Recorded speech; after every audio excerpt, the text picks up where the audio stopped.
வணக்கம். இந்த பதிவில் நாம் ஆடாதொடா இலையின் மருத்துவ பயன்கள் பற்றி தான் தெரிந்து கொள்ள போகிறோம்.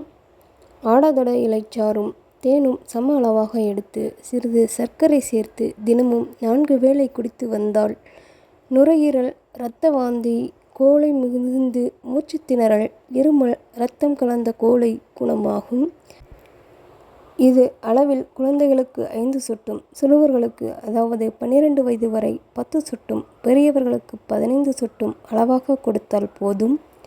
இதன் இலைச்சாறு 2 தேக்கரண்டி எடுத்து எருமைப்பால் 1 டம்ளரில் கலந்து 2 வேளை குடித்து வர சீதபேதி, இரத்த பேதி குணமாகும். ஆடாதொடா இலை 10 எடுத்து 1 லிட்டர் நீரில் போட்டு 1 லிட்டராக காய்ச்சி வடிகட்டி தேன் கலந்து 2 வேளை 48 நாட்கள் குடித்து வர என்புருக்கி காசம், இரத்த காசம், சளிக்காய்ச்சல், சீதவலி, விலாவலி நீங்கும். ஆடாதொடை வேருடன் கண்டங்கத்திரி வேர் சம அளவு எடுத்து இடித்து பொடியாக்கி 1 கிராம் எடுத்து தேனில் கலந்து 2 வேளையாக தொடர்ந்து சாப்பிட்டு வந்தால் நரம்பு இழுப்பு, சுவாச காசம், சன்னி, ஈலை, இருமல், சளிக்காய்ச்சல், என்புருக்கி, குடைச்சல் வலி குணமாகும்.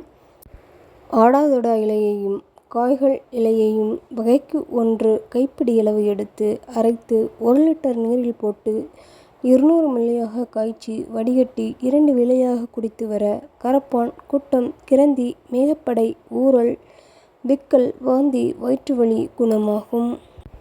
ஆடாதொடையின் உலர்ந்த இலையை பொடி செய்து ஊமத்தை இலையில் சுருட்டு புகைப்பிடிக்க மூச்சுத்திணறல் உடனே நிற்கும்.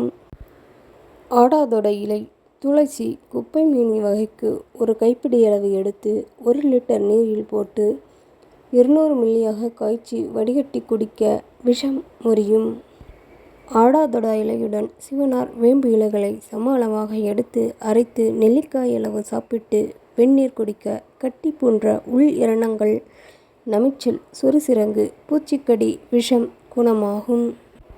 ஆடாதொடை இலையுடன் வேப்பமர இலை, அரிவாள்மனை, பூண்டு இலை, சிறியா நங்கை இலை சம அளவாக எடுத்து அரைத்து புண்கள் மீது பற்று போட புண் ஆறி தழும்பும் மறையும்.